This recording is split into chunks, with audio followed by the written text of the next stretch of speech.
The greatest story ever told, the Dawnbreakers. We are going full steam ahead, really getting a lot of ground covered here.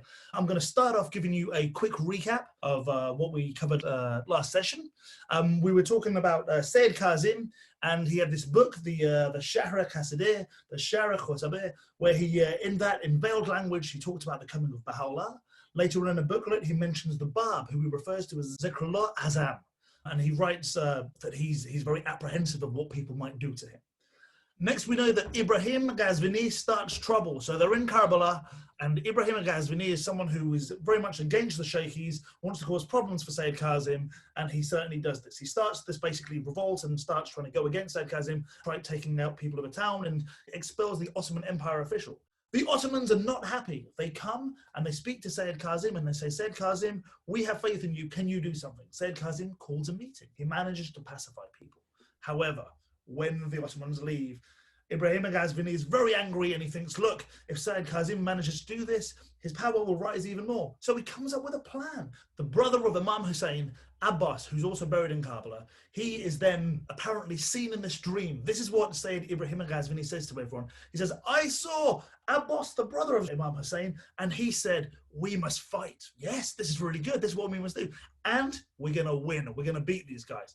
The local populace decide, hey, this is a great idea. Let's start fighting. They're causing all sorts of trouble in town. The Ottomans then basically say to Sayyid Kazim, as Sayyid Kazim's informed them of this, says, look, we are going to be on your side, and anyone who's with you, Sayyid Kazim, we're not going to harm, as long as they're in your house. So Sayyid Kazim spreads this message. People start rushing to Sayyid Kazim's house. He appropriates houses next to him. 22 people are trampled to death and trying to get in Sayyid Kazim's house.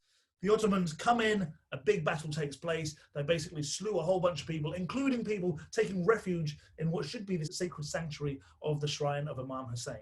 And even in the mausoleum of Abbas, the same thing happens there. After that, we learn about Sheikh Abu Tarab, and he remembers being in the presence of Sayyid Kazim when Haji Mirza Karim Khan, who's one of the antichrists of the Baha'i revelation, gets his attendant to go to Sayyid Kazim with this book and says to Sayyid Kazim, can you please endorse this book? Sayyid Kazim is sorely displeased, and he says he absolutely won't do this, and he says the person who wrote this book knows better what to do with it than I do. Then when the attendant leaves, Sayyid Kazim says, this guy is going to be trouble. Wait and see in the future if there's going to be trouble. Sayyid Kazim is traveling between the shrines of Imam Hussein and Kazimain. He stops at the Masjid Barasa. He's waiting beneath a palm tree. He's going to say a prayer when all of a sudden we see an Arab shepherd coming towards him. This Arab shepherd says, look, I was in this field 3 days ago, and I fell asleep, and all of a sudden I had a dream where Prophet Muhammad, the Apostle of God, speaks to me and says, wait, I want you to wait here, and Sayyid Kazim is going to come. When Sayyid Kazim comes, I want you to go and give him this message, deliver this message to him, tell him that when he returns from Kazimain and goes back to Karbala, 3 days later, he's going to die. The followers of Sayyid Kazim are absolutely shocked. They're almost crying, they're screaming, they're saying, we don't know what to do. Sayyid Kazim says to them, wait, why are you being so ridiculous? Your love for me isn't about your love for me, it's about the love for the Ga'em, him whom God shall make manifest. And I must die before he returns.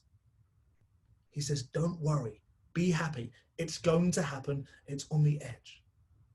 Sayyid Kazim then passes away. The chapter is closed. We then hear about some of the prophecies that Nabil goes into in the next chapter, where he talks about Muhayyiddin. Now, Muhayyiddin is a scholar from 600 AD, someone who was very influential, who had all these hadiths and these traditions, and even people like Rumi or Hafez, they had learnt from him, and there were certain things that they managed to get from him through the writings that he revealed and the rest of it. A remarkable man. He had many prophecies about the coming of the Ga'em, one of them being that the year of the revelation will be 2520 divided by 2, which gives us the year in the Islamic calendar 1260. Somebody else was Mirza Muhammad Akhbari, giving his prophecies, and he talks about the year Gars. Gars, when you take G-H-A-R-S, when you take the numerical value of that, that equals 1260. So there are these few prophecies that we're talking about in the beginning. It is on the edge. The coming is very close.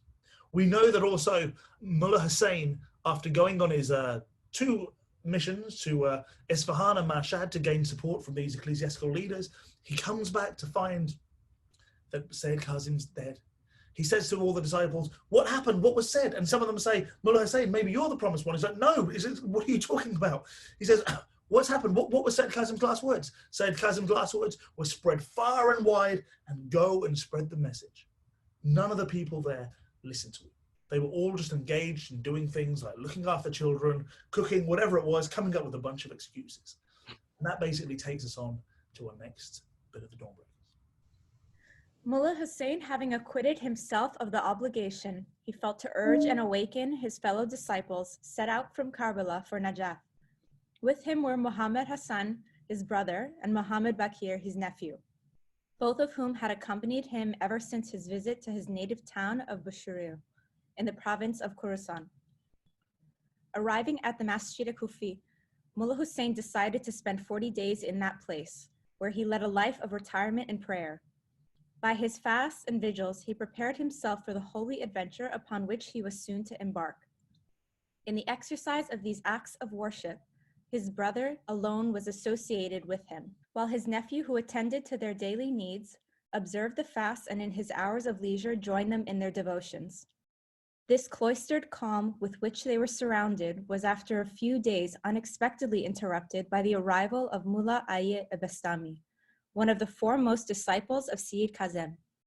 He, together with 12 other companions, arrived at the Masjid Kufi, where he found his fellow disciple Mullah Hussein immersed in contemplation and prayer. Mullah Ali was endowed with such vast learning and was so deeply conversant with the teachings of Sheikh Ahmad that many regarded him as even superior to Mullah Hussein. On several occasions, he attempted to inquire from Mullah Hussein as to his destination after the termination of the period of his retirement. Every time he approached him, he found him so wrapped in his devotions that he felt it impossible to venture a question. He soon decided to retire like him for 40 days from the society of men. All his companions followed his example with the exception of 3 who acted as their personal attendants. Immediately after the completion of his 40 days retirement, Mullah Hussein, together with his 2 companions, departed for Najaf. He left Karbala by night, visited on his way the shrine of Najaf, and proceeded directly to Bushehr on the Persian Gulf. There he started on his holy quest after the beloved of his heart's desire. There, for the first time, he inhaled the fragrance of him who for years had led in that city the life of a merchant and humble citizen. There he perceived the sweet savors of holiness with which that beloved's countless invocations had so richly impregnated the atmosphere of the city. He could not, however, tarry longer in Bushehr. Drawn as if by a magnet which seemed to attract him irresistibly towards the north, he proceeded to Shiraz. Arriving at the gate of that city, he instructed his brother and his nephew to proceed directly to the Masjid Irani, and there to remain until his arrival. He expressed the hope that, God willing, he would arrive in time to join them in their evening prayer. Thank you very much, Yvette. So, a story which this chapter in particular, I think a lot of people will be familiar with, but it's this beautiful story of people going in search for their guy and for their promised one. Once Sayyid Kazim has passed away, Mullah Hussein has returned to Karbala, and he realizes that he was told by his master to go out and search. He heads down to Najaf, and just after Najaf, with his brother and his nephew, they sit down and they pray for 40 days and nights. From this, he decides to go down to Iran. He goes to Bushehr first, to Bandar Bushehr. Now, why did he go to Bandar Bushehr? He spends a bit of time here. We know that His Holiness the Bab had spent 2 years as a merchant in Bushehr. From there, as if drawn by a magnet, he then heads over to Shiraz. Before he does this, though, Ali Bastami, a remarkable scholar and one of the letters of the living, he says to Mullah Hussein, he says, where are you going to go? Where are you going to go? He wants to approach Mullah Hussein and ask, but there's something that's kind of stopping him. He then decides with 12 of his people to then do the same thing. Mullah Hussein ends up in Shiraz, and he tells his brother and his nephew that he will meet them later in the Masjid Il-Khani, in the Mosque of Il-Khani. On that very day, a few hours before sunset, whilst walking outside the gates of the city, his eyes fell suddenly upon a youth of radiant countenance, who wore a green turban and who, advancing towards him, greeted him with a smile of loving welcome. He embraced Mullah Hussein with tender affection, as though he had been his intimate and lifelong friend. Mullah Hussein thought him at first to be a disciple of Sayyid Kazim, who, on being informed of his approach to Shiraz, had come out to welcome him. Mirza Ahmad Qazvini, the martyr, who on several occasions had heard Mullah Hussein recount to the early believers the story of his moving and historic interview with the Bab, related to me the following. I have heard Mullah Hussein repeatedly and graphically describe the circumstances of that remarkable interview. The youth who met me outside the gate of Shiraz overwhelmed me with expressions of affection and loving kindness. He extended to me a warm invitation to visit his home and there refresh myself after the fatigues of my journey. I prayed to be excused, pleading that my two companions had already arranged for my stay in that city and were now awaiting my return. Commit them to the care of God, was his reply. He will surely protect them, watch over them. Having spoken these words, he bade me follow him, and I was profoundly impressed by the gentle yet compelling manner in which that strange youth spoke to me. As I followed him, his gait, the charm of his voice, the dignity of his bearing served to enhance my first impressions of this unexpected meeting. We soon found ourselves standing at the gate of a house of modest appearance. He knocked at the door, which was soon opened by an Ethiopian servant. Enter therein in peace, secure, were his words as he crossed the threshold and motioned me to follow him. His invitation, uttered with power and majesty, penetrated my soul. I thought it a good augury to be addressed in such words, standing as I did on the threshold of the first house I was entering in Shiraz, a city the very atmosphere of which had produced already an indescribable impression upon me. Might not my visit to this house, I thought to myself, enable me to draw nearer to the object of my quests? Might it not hasten the termination of a period of intense longing, of strenuous search, of increasing anxiety, which such quest involves? As I entered the house and followed my host to his chamber, a feeling of unutterable joy invaded my being. Immediately we were seated. He ordered an ewer of water to be brought and bade me wash away from my hands and feet the stains of travel. I pleaded permission to retire from his presence and perform my ablutions in an adjoining room. He refused to grant my request and proceeded to pour the water over my hands. He then gave me to drink of a refreshing beverage, after which he asked for the samovar and himself prepared the tea which he offered me. Thank you, Sina. Do we know what that drink was? Could have been doog, a very popular Iranian drink. Maybe not. I know they used to have water and lemon, so perhaps it was that. Not necessarily the thing that the Guardian's trying to get out of this, but a very good question indeed, I must say. So obviously something we are, I think the most of us are familiar with. So Mullah Hussein, he's there, he's in Shiraz, he's walking along, and he sees this youth with a green turban. The green turban, we know that signifies that he is a Sayyid, a descendant of Prophet Muhammad, peace be upon him. And when he sees this, the youth approaches him and hugs him, and they think, oh, he must be one of the descendants of Sayyid Kazim, and maybe that's how I know him. He then says, please, you must come back to my house. A very Iranian thing to do. Mullah Hussein was saying, okay, fine. So they go up to the house. This is where a drink, a refreshing beverage is given.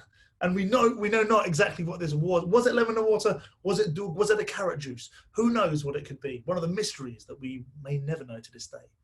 After that, the samovar has been prepared for some tea.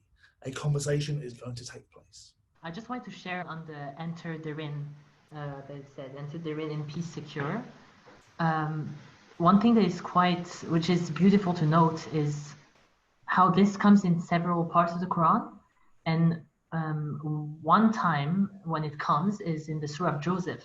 He ends up in Egypt. The other brothers are looking for him, and he says, "Enter therein secure." And that's actually the image that comes in the Ghayam al-Asma that the Bab is going to share with Mullah Hussein. So that image is very beautiful of finding the beloved.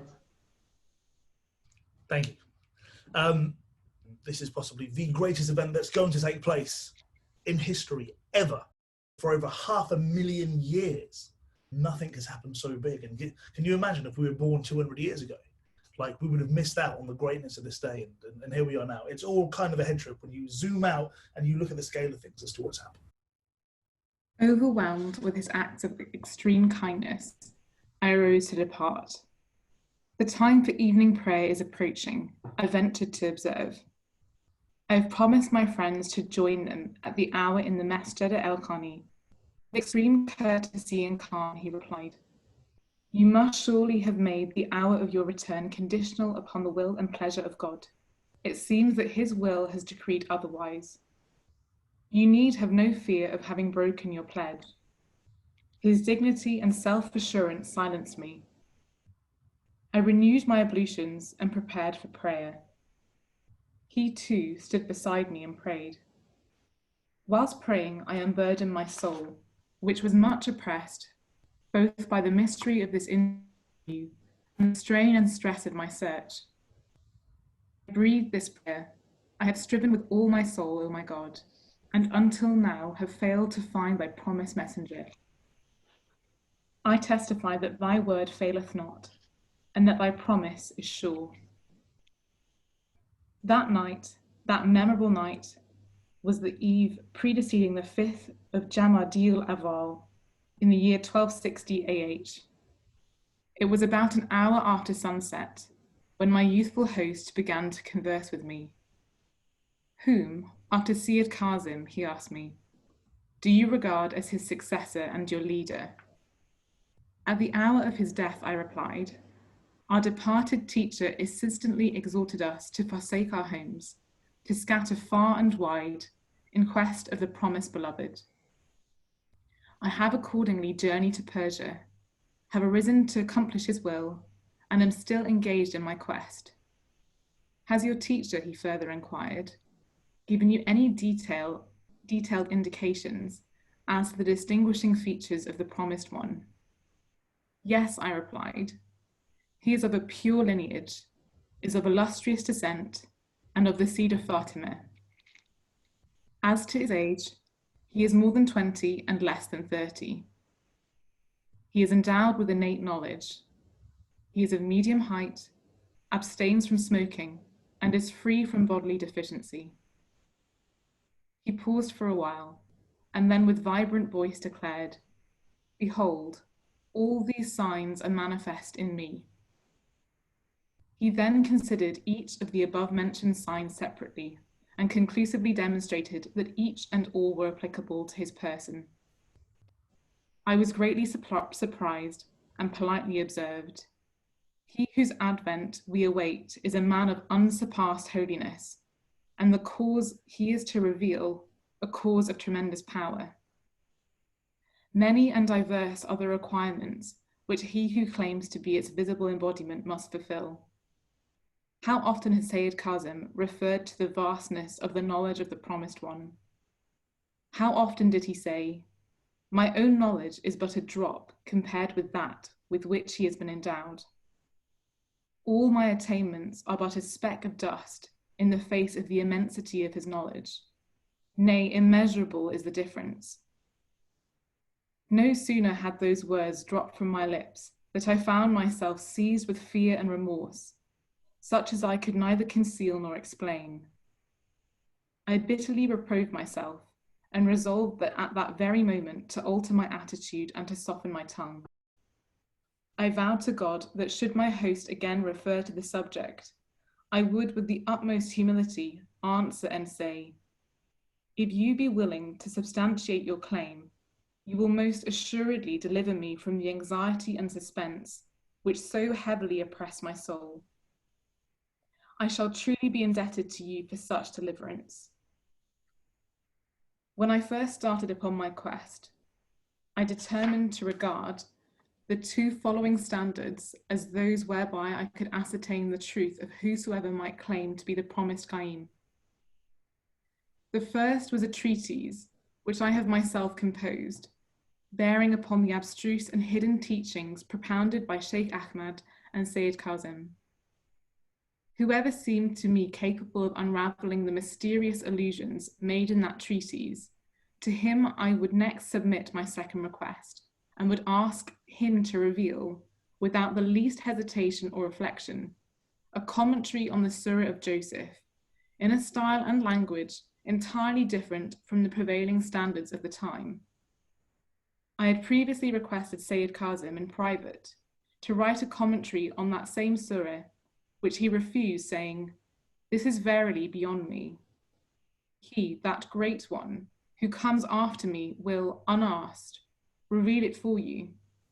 That commentary will constitute one of the weightiest testimonies of his truth and one of the clearest evidences of the loftiness of his position." I was resolving these things in my mind when my distinguished host again remarked, "Observe attentively. Might not that person intended by Sayyid Kazim be none other than I?" I thereupon felt impelled to present him a copy of the treaty he had with me. "Will you," I asked him, "read this book of mine and look at its pages with indulgent eyes? I pray you to overlook my weaknesses and failings." He graciously complied with my wish. He opened the book, glanced at certain pages, closed it, and began to address me. Within a few minutes he had, with characteristic vigor and charm, unraveled all its mysteries and resolved all its problems. Having to my entire satisfaction accomplished, within so short a time, the task I had expected him to perform, he further expounded to me certain truths which could be found neither in the reported sayings of the Imams of the faith, nor in the writings of Sheikh Ahmad and Sayyid Kazim. These truths, which I had never heard before, seemed to be endowed with refreshing vividness and power. "Had you not been my guest," he afterwards observed, "your position would indeed have been a grievous one. The all-encompassing grace of God has saved you.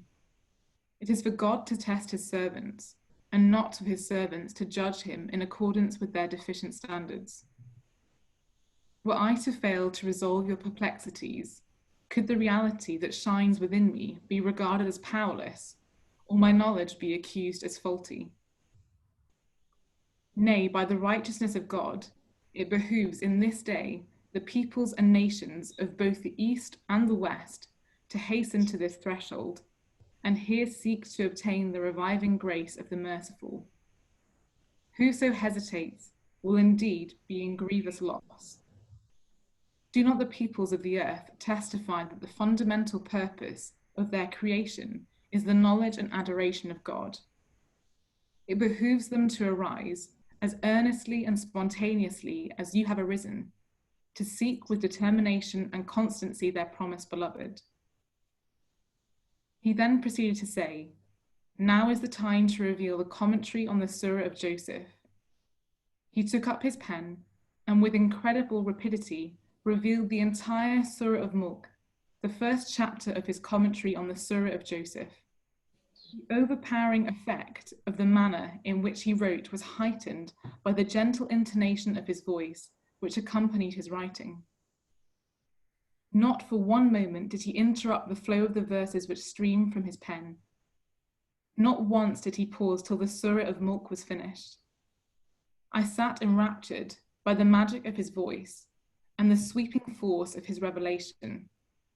At last, I reluctantly arose from my seat and begged leave to depart. He smilingly bade me seated and said, "If you leave in such a state, whoever sees you will assuredly say, 'This poor youth has lost his mind.'" At that moment, the clock registered 2 hours and 11 minutes after sunset. That night, the eve of the 5th day of Jama'ul Awwal, in the year 1260 AH, corresponded with the eve preceding the 65th day after Nowruz, which was also the eve of the 6th day of Hordad, of the year Nahang.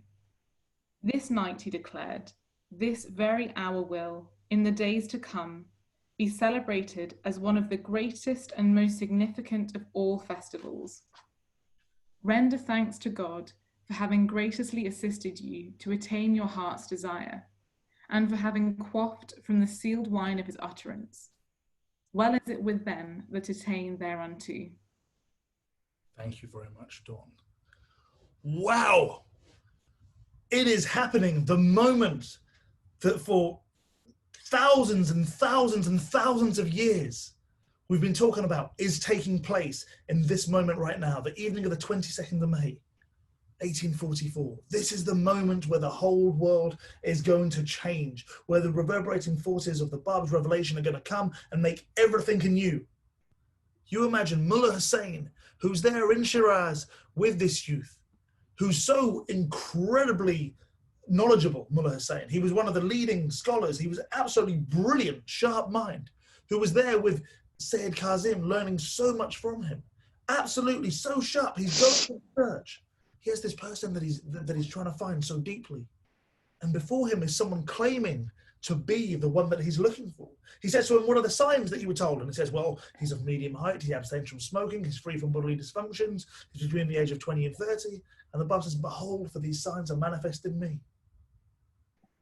Initially, Mullah Hussein's like, well, confused with himself. No, Sayyid Kazim said that his knowledge is but a drop and blah, blah, blah. And as he starts to explain the magnitude of who this guy is, of who the Bab is, Mullah Hussein freezes and he's fearful all of a sudden. Could this be the one who, for 1,000 years, people's name have invoked? Could this be the one that the Christians are waiting for, that the Buddhists are waiting for, that every faith is waiting for, even the ancient Aztecs? Like, could this be the thing, the moment that people are talking about? Now, Mullah Hussein had this treatise that he'd written, and he thought in his head if he ever met this guy, that he would try and put it to him and see if he could answer. So he shares this. He is testing the Bab. He shares this with the Bab. And the Bab takes it, glances through it, just literally glances through it a few minutes, and then just gives answers that even Sayyid Kazim and Sheikh Ahmad wouldn't know. And he's absolutely blown away by this alone now. Who is this youth? Who is this youth who has so much knowledge? Sayyid Kazim was asked to reveal a commentary on the Surah of Yusuf, the Surah of Joseph. And he said, no, the promised one will unasked do this. So there you have it, Mullah Hussein sitting there. And then Sayyid Ali Muhammad, His Holiness the Bab, is now saying, now I'm going to reveal part of the commentary on the Surah of Yusuf. The first chapter, the Surah of Mulk, the Surah of Dominion. Can you imagine if you were there, you were sitting there in front of this person claiming to be the promised one of all ages, who's about to reveal this? Sure enough, he starts to do this. And Mullah Hussein flips out. No one has been able to do this. His master, Sayyid Kazim, who he reveres so much, was unable to do this. He said, no, I cannot do this. And now he's got someone before him who's going to do this and is doing this, and he can just see how profound it is, how amazing it is. He gets up. He wants to go out. He wants to tell people. The Bab says, sit down. People are going to think you're crazy if you go out like this. He's the first person that the Bab has declared, that the Bab has shared with who he is. How powerful a moment this is. How very powerful. At the 3rd hour after sunset, my host ordered the dinner to be served. That same Ethiopian servant appeared again and spread before us the choicest food. That holy repast refreshed alike my body and soul. In the presence of my host, at that hour, I felt as though I were feeding upon the fruits of paradise. I could not but marvel at the manners and the devoted attentions of that Ethiopian servant, whose life seemed to have been transformed by the regenerating influence of his master. I then, for the first time, recognized the significance of this well-known traditional utterance ascribed to Muhammad.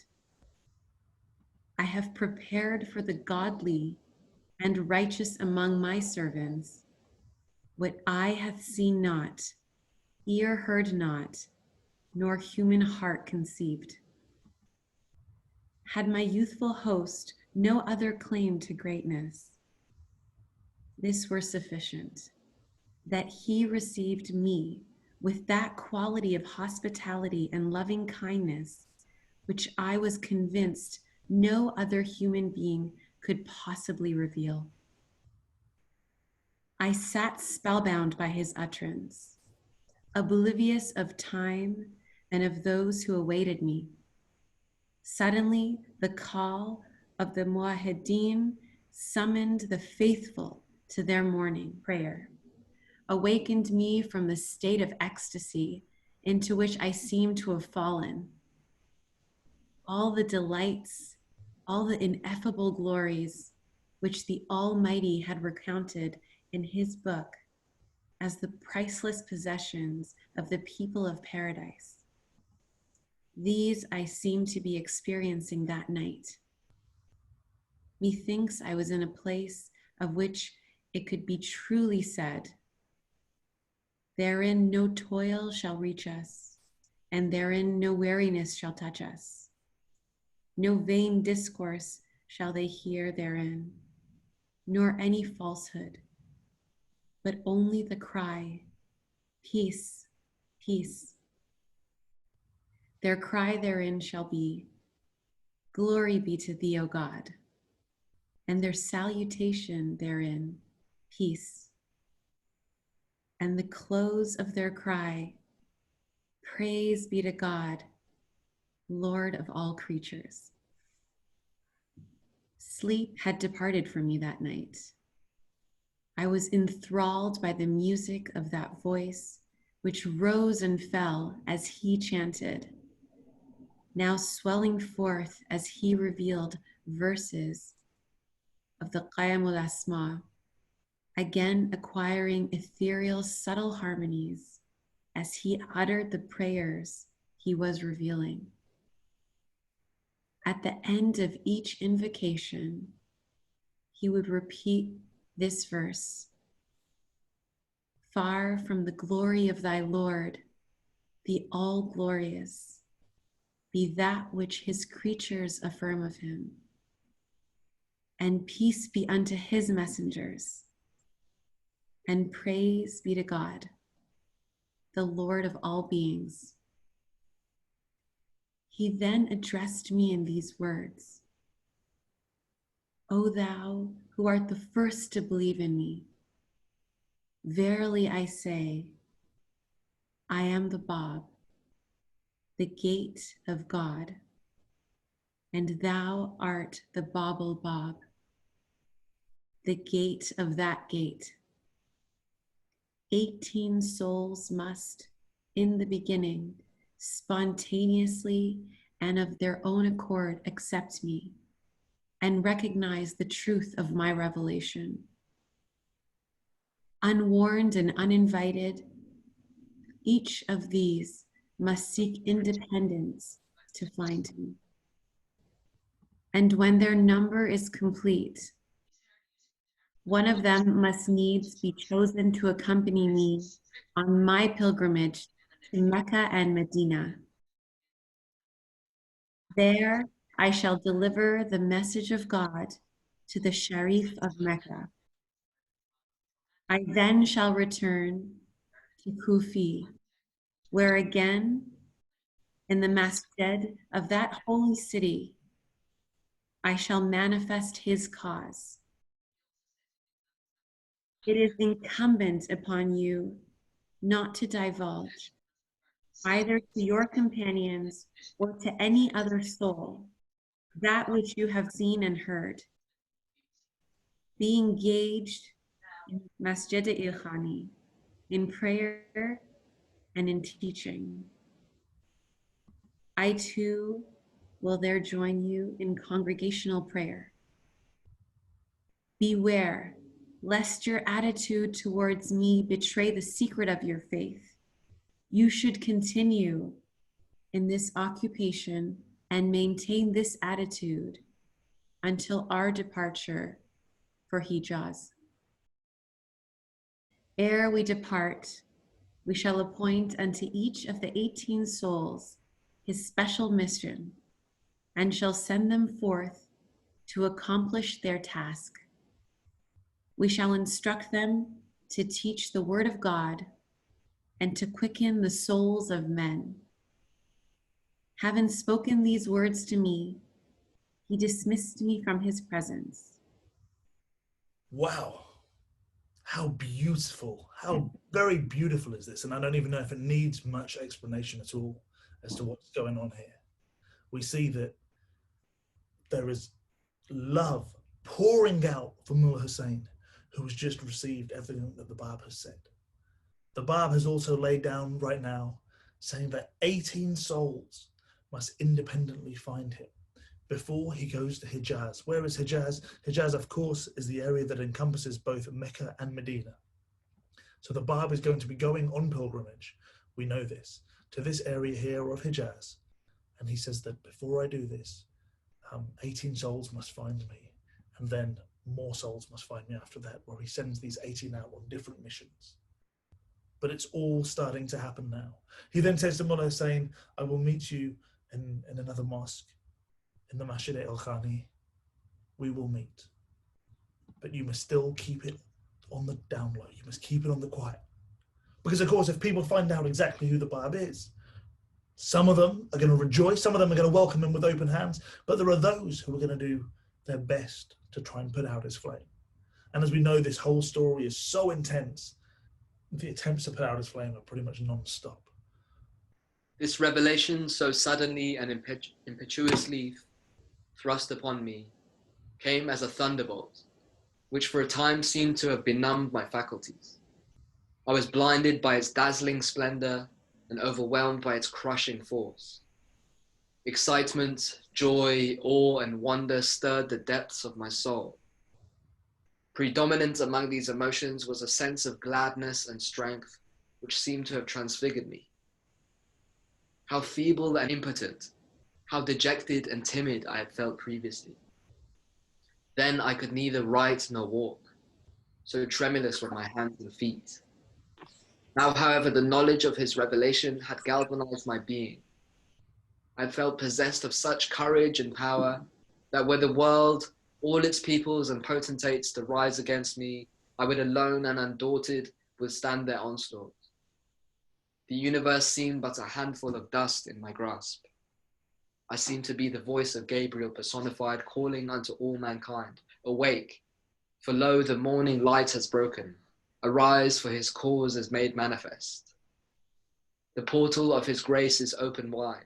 Enter therein, O peoples of the world, for he who is your promised one is come. In such a state, I left his house and joined my brother and nephew.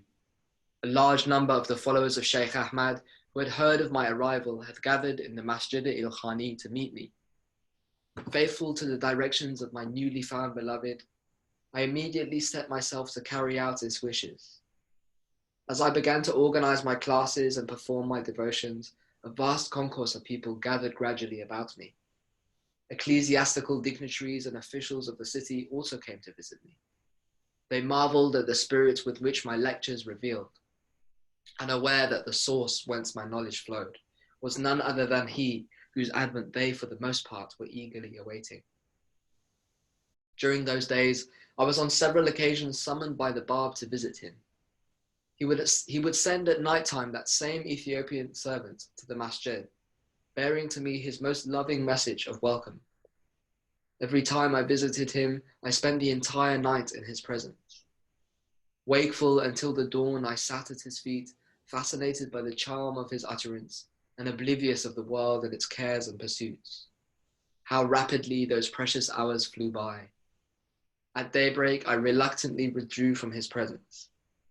How eagerly in those days I looked forward to the approach of the evening hour. With what feelings of sadness and regret I beheld the dawning of day. In the course of one of these nightly visits, my host addressed me in these words: tomorrow, 13 of your companions will arrive. To each of them, extend the utmost loving kindness. Leave them not to themselves, for they have dedicated their lives to the quest of the beloved. Pray to God that he may graciously enable them to walk securely in that path, which is finer than a hair and keener than a sword. Certain ones among them will be accounted in the sight of God as his chosen and favored disciples. As to others, they will tread the middle way. The fate of the rest will remain undeclared until the hour when all that is hidden shall be made manifest. That same morning at sunrise, soon after my return from the home of the Bab, Mullah Ali Bastami, accompanied by the same number of companions as indicated to me, arrived at the Masjid al-Khani.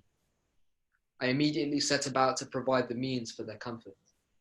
One night, a few days after their arrival, Mullah Ali, as the spokesman of his companions, gave vent to feelings which he could no longer repress. You know well, he said, how great is our confidence in you. We bear you such loyalty that if you should claim to be the promised Qa'im, we would all unhesitatingly submit. Obedient to your summons, we have forsaken our homes and have gone forth in search of our promised beloved. You were the first to set us all this noble example. We have followed in your footsteps. We have determined not to relax in our efforts until we find the object of our quest. We have followed you to this place, ready to acknowledge whomsoever you accept, in the hope of seeking the shelter of his protection and of passing successfully through the tumult and agitation that must needs signalize the last hour. How is it that now we see you teaching the people and conducting their prayers and devotions with the utmost tranquility? Those evidences of agitation and expectancy seem to have vanished from your countenance. Tell us, we beseech you, the reason that we too may be delivered from our present state of suspense and doubt. Your companions, I gently observed, may naturally attribute my peace and composure to the ascendancy which I have seemed to have acquired in this city. The truth is far from that. The world, I assure you, with all its pomp and seductions, can never lure away this Hussein of Bushriya from his beloved. Ever since the beginning of this holy enterprise upon which I have embarked, I vow to seal with my lifeblood my own destiny. For his sake, I have welcomed immersion in the ocean of tribulation. I yearn not for the things of this world. I crave only for the good pleasure of my beloved. Not until I shed my blood for his name will the fire that glows within me be quenched. Please God that you may live to witness that day. Might not your companions have thought that, because of the intensity of his longing and the constancy of his endeavors, God has, in the infinite mercy, graciously deigned to unlock before the face of Mullah Hussein the gate of his grace, and wishing, according to his inscrutable wisdom, to conceal this fact, has bidden him to engage in such pursuits. These words stirred the soul of Mullah Ali. He at once perceived their meaning. With tearful eyes, he entreated me to disclose the identity of him who had turned my agitation into peace and converted my anxiety into certitude. I adjure you, he pleaded, to bestow upon me a portion of that holy draught which the hand of mercy have given you to drink, for it will assuredly allay my thirst and ease the pain of longing in my heart. Beseech me not, I replied, to grant you this favor. Let your trust be in him, for he will surely guide your steps and appease the tumult of your heart. Such a touching passage and so beautifully read. Thank you, Ran.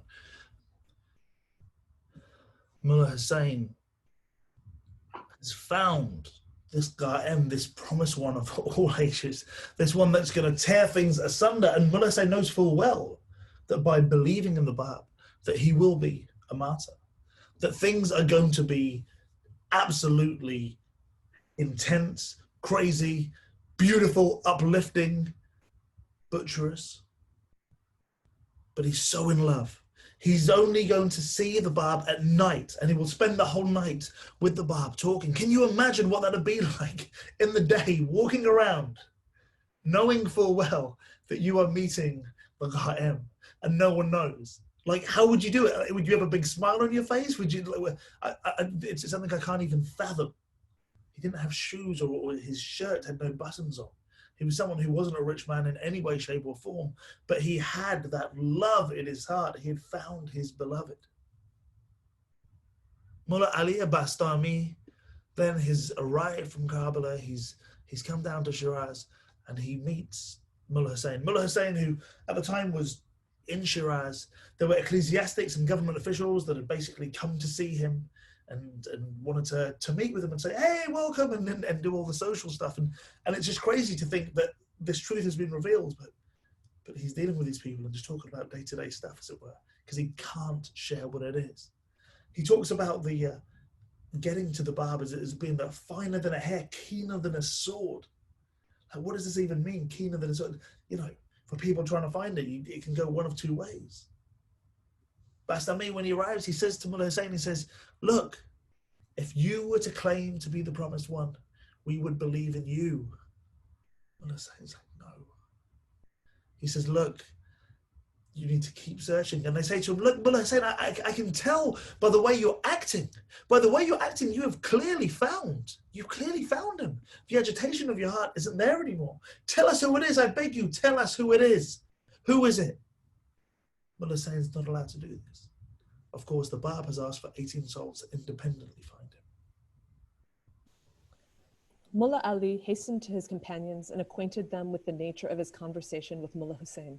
Ablaze with the fire which the account of that conversation had kindled in their hearts, they immediately dispersed, and seeking the seclusion of their cells, besought through fasting and prayer the early removal of the veil that intervened between them and the recognition of their beloved. They prayed while keeping their vigils, O God, our God, thee only do we worship, and to thee do we cry for help. Guide us, we beseech thee, on the straight path, O Lord our God.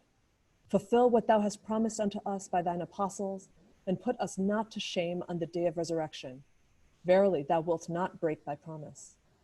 On the third night of his retirement, whilst wrapped in prayer, Mullah Ali Bastami had a vision.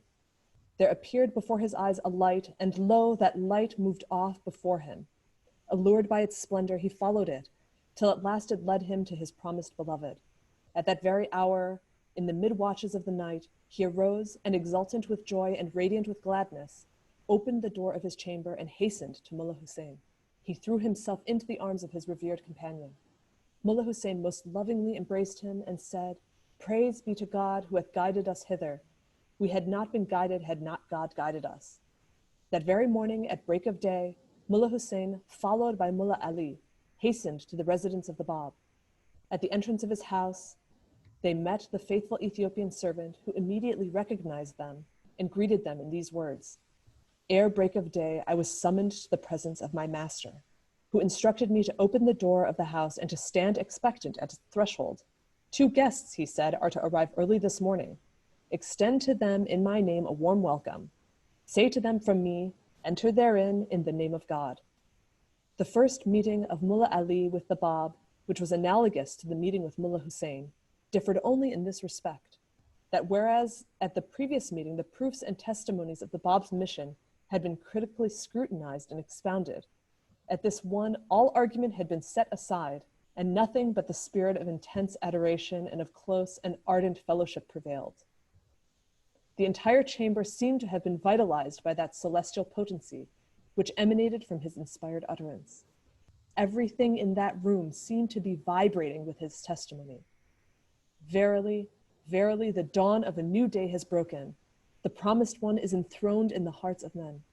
In his hand he holds the mystic cup, the chalice of immortality. Blessed are they who drink therefrom. Each of the 12 companions of Mullah Ali, in his turn and by his own unaided efforts, sought and found his beloved, some in sleep, others in waking, a few whilst in prayer, and still others in their moments of contemplation, experienced the light of this divine revelation and were led to recognize the power of its glory. After the manner of Mullah Ali, these and a few others, accompanied by Mullah Hussein, attained the presence of the Bab and were declared letters of the living. 17 letters were gradually enrolled in the preserved tablet of God and were appointed as the chosen apostles of the Bab, the ministers of his faith and the diffusers of his light. One night, in the course of his conversation with Mullah Hussein, the Bab spoke these words: 17 letters have thus far enlisted under the standard of the faith of God. There remains one more to complete the number. These letters of the living shall arise to proclaim my cause and to establish my faith. Tomorrow night, the remaining letter will arrive and will complete the number of my chosen disciples.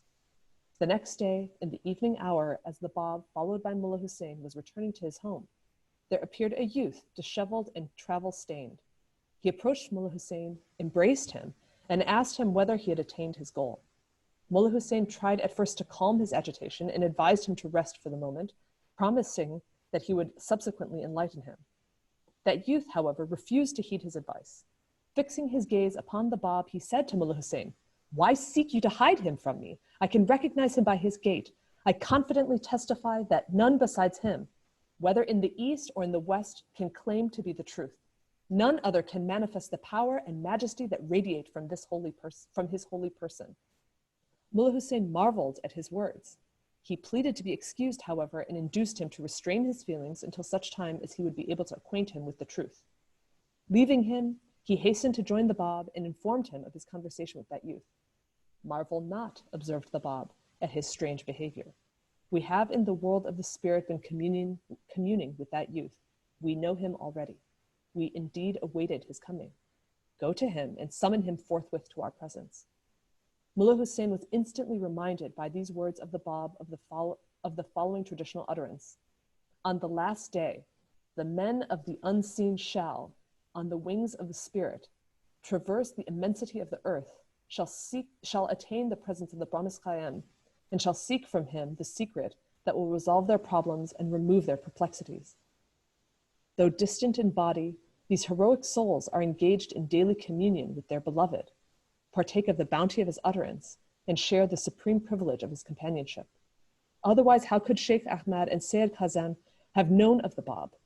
How could they have perceived the significance of the secret which lay hidden in him? How could the Bab himself, how could Qadus, his beloved disciple, have written in such terms had not the mystic bond of the spirit linked their souls together? Did not the Bab, in the earliest days of his mission, allude in the opening passages of the Ghayamul Asma, his commentary on the Surah of Joseph, to the glory and significance of the revelation of Baha'u'llah? Was it not his purpose, by dwelling upon the ingratitude and malice which characterized the treatment of Joseph by his brethren, to predict what Baha'u'llah was destined to suffer at the hands of his brother and kindred? Was not Qadus, although besieged within the fort of Sheikh Tabarsi by the battalions and fire of a relentless enemy, engaged both in the daytime and in the night season in the completion of his eulogy of Baha'u'llah, that immortal commentary on the Sad of Samad, which had already assumed the dimensions of 500,000 verses? Every verse of the Ghayamul Asma, every word of the aforementioned commentary of Qadus, will, if dispassionately examined, bear eloquent testimony to this truth. The acceptance by Qadus of the truth of the Bab's revelation completed the assigned number of his chosen disciples. Qadus, whose name was Muhammad Ali, was, through his mother, a direct descendant of the Imam Hassan, the grandson of the Prophet Muhammad. He was born in Barfurush, in the province of Mazandaran. It has been reported by those who attended the lectures of Sayyid Kazan that in the last years of the latter's life, Qadus enrolled himself as one of the Sayyid's disciples. He was the last to arrive and invariably occupied the lowliest seat in the assembly. He was the first to depart upon the conclusion of every meeting. The silence he observed and the modesty of his behavior distinguished him from the rest of his companions. Sayyid Kazem was often heard to remark that certain ones among his disciples, though they occupied the lowliest of seats and observed the strictest silence, were nonetheless so exalted in the sight of God that he himself felt unworthy to rank among their servants. His disciples, although they observed the humility of Qadus and acknowledged the exemplary character of his behavior, remained unaware of the purpose of Sayyid Kazem. When Qadus arrived in Shiraz and embraced the faith declared by the Bab, he was only 22 years of age. Though young in years, he showed that indomitable courage and faith which none among the disciples of his master could exceed.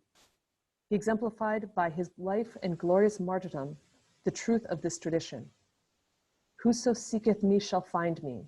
Whoso findeth me shall be drawn towards me. Whoso draweth nigh unto me shall love me. Whoso loveth me, him shall I also love. He who is beloved of me, him shall I slay. He who is slain by me, I myself shall be his ransom. People start coming. Mullah Ali Bastami, he discovers the greatness of the Bab. He has a dream. He has a dream one night where this light leads him basically and takes him all the way to Mullah Hussein. He then goes to Mullah Hussein, they embrace each other, and Mullah Hussein then goes to the Bab. The Ethiopian servant opens the door and says, "I've been expecting you." Because the Bab had told this Ethiopian servant that these two would come along and that he would find him. Others find the Bab through various different methods. They keep coming one by one and they start finding the Bab. The way Tahireh found the Bab was through a vision. She never actually met the Bab. Then we learn about the story of Godus. And Godus, who's the last letter of the living, this 22-year-old who's in Shiraz, and I find it so beautiful, he comes and he sees Mullah Hussein. And he says to Mullah Hussein, "Wait, you know he's here. You know he's here. You've discovered him. I can tell you've discovered him." And then Mullah Hussein's like, "Yes, I've discovered him, but I can't tell you who he is. You've got to find him yourself." And as he's talking, all of a sudden, he realizes that Godus isn't paying attention. That Godus is just like looking past him, looking over his shoulder. What is he doing? Godus says to Mullah Hussein, "Wait, that's him there." Purely by the way he walks by the Bab's gate, could Godus recognize it. Mullah Hussein's like, "Well, okay, just let me get back to you on this," and the rest of it. Mullah Hussein then goes and speaks to the Bab and tells the Bab this strangeness. And the Bab says, "We have been communing anyway. Before this," he says, "Yes, Godus has the power." He says, "You don't understand essentially who Godus is." He kind of implies of the station of the greatness of Godus, which is something we'll get into a lot later. And then he quotes this quote from the Quran about the Mullah Hussein remembers, "Men of the unseen will fly on the wings, basically, and traverse the entire universe to when it's the time to meet the Ghaib." And this is what Godus has managed to do. He'd been communing with the Bab before he even got there. I mean, that's just mind-blowing. It's just crazy. So Godus is now on board, the powerful Godus. And we're going to learn so much more about him and the rest of the Letters of the Living. The Bab, whose name was Said Ali Muhammad, was born in the city of Shiraz on the first day of Muharram in the year 1235 AH. He belonged to a house which was renowned for its nobility and which traced its origin to Muhammad himself. The date of his birth confirmed the truth of the prophecy traditionally attributed to the Imam Ali. "I am 2 years younger than my Lord." 25 years, 4 months, and 4 days had elapsed since the day of his birth, when he declared his mission. In his early childhood, he lost his father, Said Muhammad Rida, a man who was known throughout the province of Fars for his piety and virtue, and he was held in high esteem and honor. Both his father and his mother were descendants of the Prophet. Both were loved and respected by the people. He was reared by his maternal uncle, Haji Mirza Said Ali, a martyr to the faith, who placed him, while still a child, under the care of a tutor named Sheikh Abid. The Bab, though not inclined to study, submitted to his uncle's will and directions. Sheikh Abid, known by his pupils as Shakuna, was a man of piety and learning. He had been a disciple of both Sheikh Ahmad and Said Kazem. "One day," he related, "I asked the Bab to recite the opening words of the Quran, Bismillah Rahmani Rahim.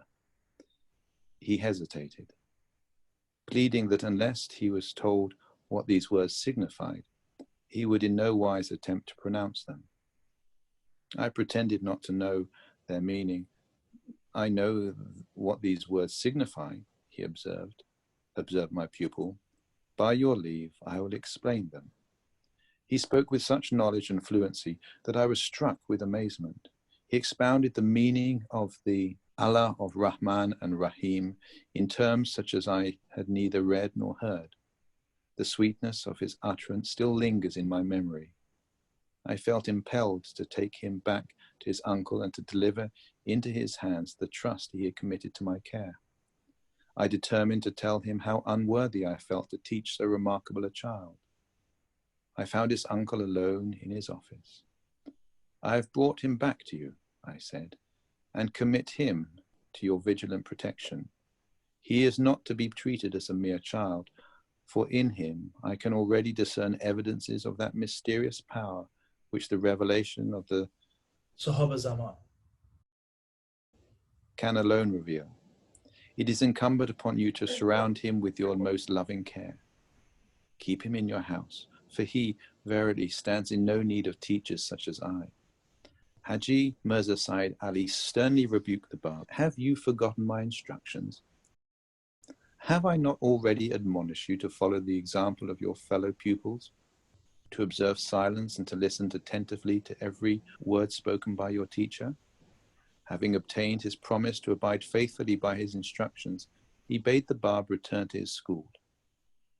The soul of that child could not, however, be restrained by the stern admonitions of his uncle. No discipline could repress the flow of his intuitive knowledge. Day after day, he continued to manifest such remarkable evidences of superhuman wisdom as I am powerless to recount. At last his uncle was induced to take him away from the school of Sheikh Abid and to associate him with himself in his own profession. There too he revealed signs of a power and greatness that few could approach and none could rival. Some years later, the Bab was united in wedlock with the sister of Mirza Said Hassan and Mirza Abdul Qasim. The child which resulted from this union, he named Ahmad. He died in the year 1259 AD, the year preceding the declaration of the faith by the Bab. The father did not lament his loss. He consecrated his death by words such as these: O God, my God, would that 1,000 Ishmaels were given me, this Abraham of thine, that I might be offered them, each and all, as a loving sacrifice unto thee. O my beloved, my heart's desire. The sacrifice of this Ahmad, whom thy servant Ali Muhammad hath offered up on the altar of thy love, can never suffice to quench the flame of longing in his heart. Not until he immolates his heart at thy feet, not until his whole body falls a victim to the cruelest tyranny in thy path, not until his breast is made a target for countless darts for thy sake, will the tumult of his soul be stilled. O my God, my only desire, grant that the sacrifice of my son, my only son, may be acceptable unto thee. Grant that it be a prelude to the sacrifice of my own, my entire self, in the path of thy good pleasure. Endure with thy grace my lifeblood, which I yearn to shed in thy path. Cause it to water and nourish the seed of thy faith. Endow it with thy celestial potency, that this infant seed of God may soon germinate in the hearts of men, that it may thrive and prosper, that it may grow to become a mighty tree, beneath the shadow of which all the peoples and kindreds of the earth may gather. Answer thou my prayer, O God, and fulfill my cherished desire. Thou art verily the Almighty, the All-Bountiful. Again, another beautiful, beautiful verse there.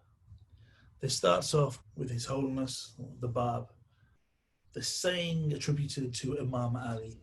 Imam Ali, again, of the 12 Shiite side of Islam, being the first Imam, who says, I am 2 years younger than my Lord. Now, this has never really made sense. What is Imam Ali talking about? I am 2 years younger than my Lord.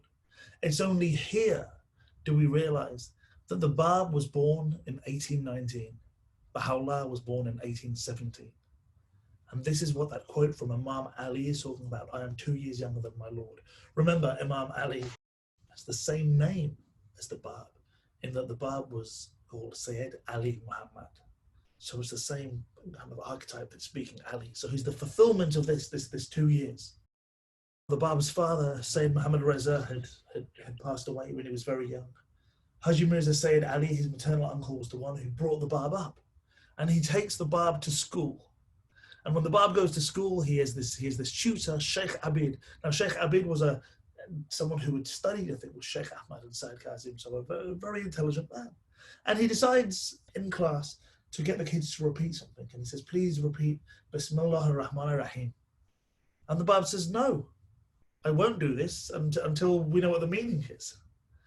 And Sheikh Abid probably laughed and said, that's cute, carry on. And the Bab said, no, we must know the meaning. It's not just simply repeating this. And Sheikh Abid pretended that he didn't know the meaning. He said, oh, well, I don't know the meaning. So Bab, please, you go on. And now it's interesting because Sheikh Abid didn't necessarily know the full meaning, because the full meaning of Bismillah ar-Rahman ar-Rahim goes a lot deeper. When you take Bismillah ar-Rahman ar-Rahim, there's 19 letters in that one phrase there, in the opening of the Quran. So there's Bismillah ar-Rahman ar-Rahim, which has 19 letters. And of course, this is making reference, as far as the Bab explains, to His Holiness the Bab. You have the Bab and the 18 letters of the living. So the Bab plus 18 makes 19. So each of those letters, if you take them beforehand, it all starts Bismillah ar-Rahman ar-Rahim, all starts with the letter B. And this is a reference to the Bab. It all comes from the Bab. So there's a much deeper significance to this phrase. But anyway, Sheikh Abid didn't know about this. But the Bab then goes on and explains what Rahim means and Rahman means, and he goes into some depth. Now Sheikh Abid has a word with Haji Mirza Sayyid Ali, the Bab's uncle, and says, the Bab, Sayyid Ali Muhammad's great, but he kind of keeps causing problems. I'm trying to do these like little paintings and ask him to do things and ask him to repeat things, and he's just being a bit troublesome in that he keeps asking things. Now, this is one thing I perhaps share with the Bab, that I was definitely as a kid in trouble a lot for slightly different reasons, and I was taken back to my parents who tried to give me up. But that's not true. They did give me up. So anyway, so we have this situation where the Bab is actually just so clever, so smart, that Sheikh Abid eventually says, there is nothing I can teach him. There's nothing I can teach him. So what happens? Haji Mirza Sayyid Ali, he decides to take him to work with him. He's like, okay, this education thing clearly isn't working out because you know too much. Okay, we'll go and we'll become a merchant. And then that's what ends up happening.